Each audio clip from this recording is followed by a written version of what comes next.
Ayan na nga mga kasambahay.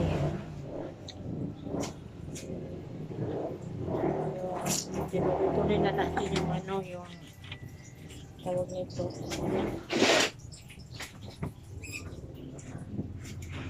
Yung decolor na damit. Sinusutan na natin pati yung mga panty. Ito lang naman labahan nila.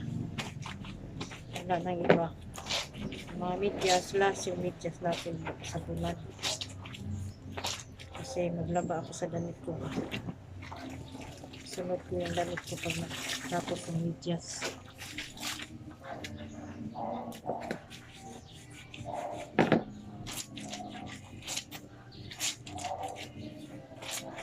Umaambon kasi kaya yun. I'm wearing bags. Ginawa kong sombrero.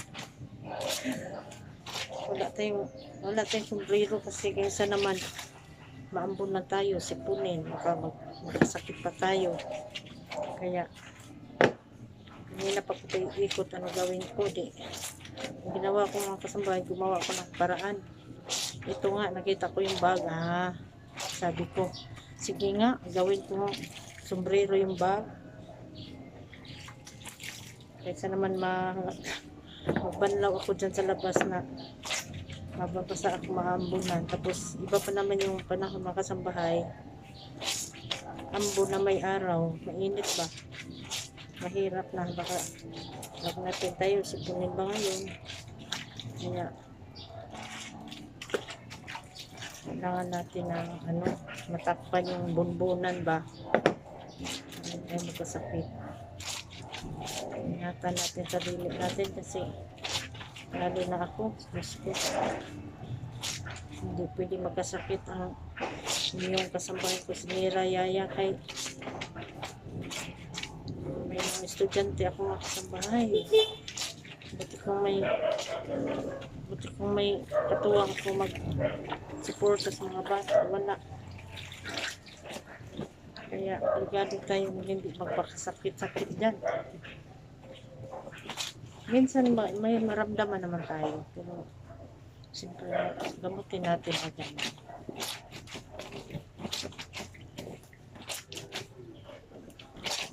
Yung masakit ulo ko, ganyan. Kaya kailangan tayo inagagad lang paracetamol. Tutusutin muna natin itong banlawan kasi yung mga puti kanina inano na natin mga kasambahay, nilagay sa binabad muna natin sa downy para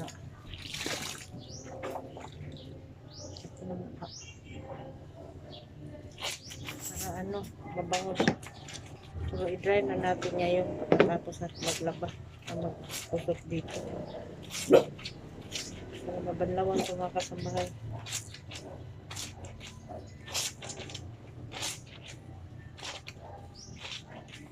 Ganun naman talaga sila pag naglaba, kahit nakawasing dyan, anuhin pa talaga nila mga kasambahay. Kung ito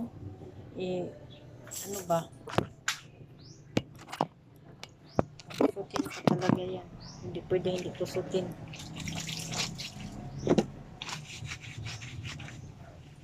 Ayan, nakusot talaga yan kahit nakawasing.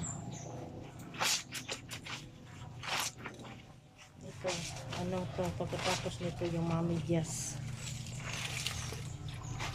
tapos yung damit ko na sunod, papalitan ko lang ng tubig.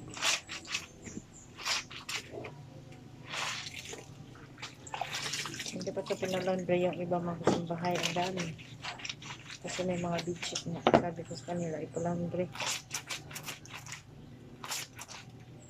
kasi walang magbuhat, mabigat yung lasing mga kasambahay ay mabigat yung bedsheet pag nilabahan, lalo pag banlaw ba, mahirap. Kaya ito, laba-laba lang tayo. Ngiti konti. Kahit pagod tayo mga kasambahay, ngiti pa lang tayo. Kasi pag lagi tayo nakasimangot, baka tumanda naman tayo bigla. Baka magmukha tayong nabinta ba.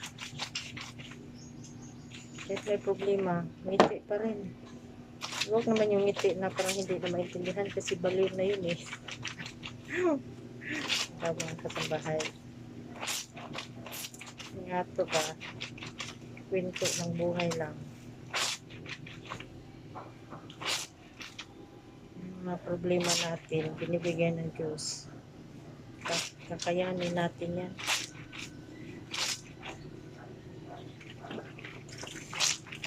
Kasi kung hindi natin kayanin, bang magpahinaan ka ng loob, ididiin ka. Kaya ako mga kasambahay, sabihin ko lang sa inyo, 16 years old pa ko, nagtrabaho na. Hanggat nagkaroon ako ng mga anak. Hanggang ngayon, walang pahinga ang inyong kasambahay. May nag-college na ako. May graduating na ako sa... May anak na akong graduating. Siyempre, hindi ako hinto Pagod man yung katawan ko. Since 16 years old hanggang ngayon. Pero ito pa rin ako lumalaban sa hirap ng buhay mga kasambahay. Kasi hindi lang tayo pinanganak ng mayaman. Pinanganak tayo sa mahirap. Kaya tayo para sa ating pamilya. Kailangan natin yun. Kasi kung hindi tayo kakayod, kailangan magbigay sa atin ng pagkain. Sino magsuporta sa atin? Diba? Lalo pag tumanda tayo, baka makita tayo dyan sa gilid-gilid, tatadyakan pa tayo ng mga taong mga may kaya. Pandirian tayo. Ganun lang yung mga kasambahay. Kaya habang malakas pa tayo, wala man akong ipon sa aking pagpangabaho. Pero ano naman ako yung nito, yung anong tawag niyan mga kasambahay, dinuligan naman ako ng mga anak na masipag mag-aral. Nakikita ko yung paghihirap ko ba sa kanila. Yung paghihirap ko mga kasambahay para sa kanila, sinusuklian nila yun. Mabait sila nag-aral kasi alam nila yung mama nila nagpakahirap para sa kanila. Ano yung mga anak ko mga kasambahay, nagsipag mag-aaral. Lagi ko naman nasabi sa kanila yung mga kasambahay nga, sabi ko mag-aral kayo mga mabuti dyan kasi habang tayo'y malakas pa, siyempre magkaedad na tayo, papunta na tayo sa katandaan, diba? Kaya sabi ko sa kanila, habang medyo malakas pa tayo, mag-aaral kayo ng mabuti kasi para sa inyo naman yun, hindi para sa akin.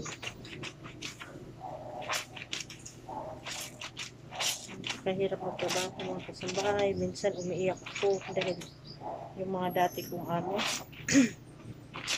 yung laas kong amo mga kasambahay na umalis ako doon, yun talaga umiyak ako doon kasi ayaw ko nga umalis. Kasi sadya ko noon atin na graduation kasi graduation ng anak ko. Siyempre may kasama ka bang trader ba sa bahay?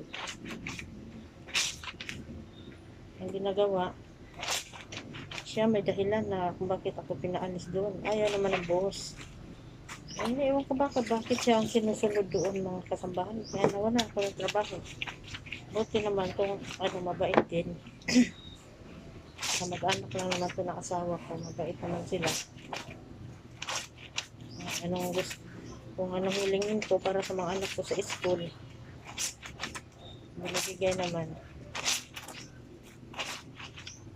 Dito ako napasok kasi ako pumunta ng Manila na wala akong magpasukan. Kaya nakakahiya ba? Nakakahiya magtambay. Siyempre, araw-araw sila kumakain, gumagastos. Pahal sila, tapos tatambay ka doon. Maganda na yung may papasukan ka ba. Kaya ako, pag dumati ako dito ng Manila, sa bahay, hindi ako nagtatambay. Oo, sabihin natin magtambay tayo, pero naglalakad ako ng requirements kasi every year ako nagre-renew ng aking mga requirements ng ako sa bahay para ipasa ko sa aking mga employer ba. Ganyan ako. Pero, pag hindi ko gusto yung amo ko mga kasambahay, kahit hindi ko pa sila nakita, in-interview ko na ako, ramdam ko na yun na hindi ko sila gusto. Lalo pag marami kang kasama, ano po yun. Maganda talaga yung nag-iisa ka lang sa amo. Kasi nandyan yung away-away, andyan yung inggitan, andyan yung siraan. Totoo talaga yan, nangyari sa akin. Pero mga kasabay yung nagluluto kasi cook ako doon sa amo ko sa Makati. Sabi ko sa inyo mga kasabay, nagulat ako ba't nagalit yung amo kong babae. Kasi nga, tapos na ako magluto ba. Umiyak talaga ako kasi sabi may uuda yung niluto ko. Ha? Grabe naman kayo, sabi kong ganun. Paano nagkaroon ng uod na hindi ko yan niluluto hanggat hindi yan pinakuluan ko pa yung karne. Tapos yung gulay. 3 beses ko pa, 4 na beses ko pa nga yun ng mga kasambahay. 4 na beses ko pa yun hugasan lahat bago ko lutuin yun. Yung karne, ilang beses ko hugasan bago ko pakuluan, bago lutuin.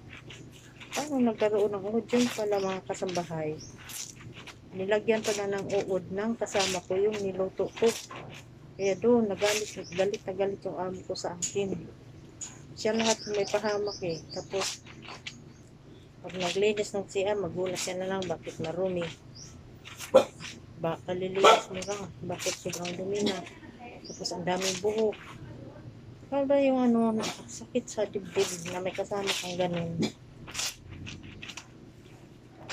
Ayot. Kaya, sabi ko sa isip ko, mas mabuti mga muhan na ikaw lang mag-isa. Hirap ka man dyan magtrabaho. At least ikaw lang mag-isa.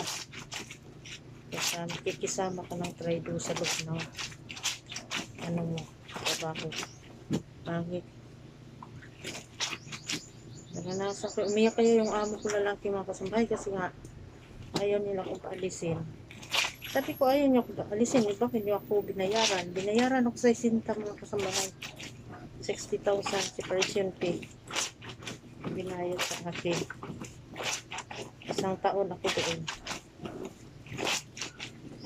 Binayaran nila ako kasi kasama na yung SS, Pag-ibig, pero health, yun ang binayad nila sa akin. Kaya malaki yung binayad. Kasi nag-alaga ako ng bata. Siningil ko yun mga kasama, hindi ko din binaningil ha. Ikaw nagpakapagod. Buti nga 1.5 lang ang siningil ko kada isang buwan. Kung tutusin, hindi 1.5 yun, hatid sundo ng bata. Takot kasi sila ipaduli mga kasambahay. Kaya ganun. Sabi ko, hindi pwedeng hindi niya ako bayaran kasi wala sa usapan natin yung ginagawa ko. Yung pamalansa nga, hindi ko nga pala sinisingal mga kasambahay Magkano isang araw ngayon mamalansa ka? 700. Isang araw. Kung kinikwenta ko yun sa loob ng 1 taon, malaki ang bayaran nila sa aking mga kasambahay. Kaso, hindi ko ginawa yun.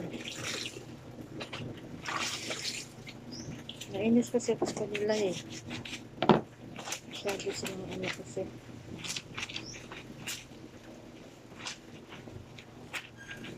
Masyado silang ba? Yung pag may kasama kang traidor, masyado.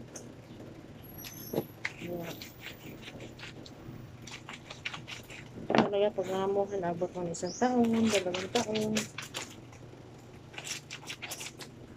Ayaw ko na sa amo ko.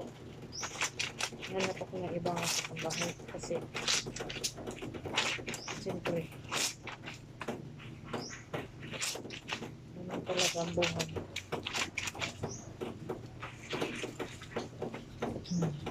Tapos na tayo. Ayan, i-download natin yung medyas.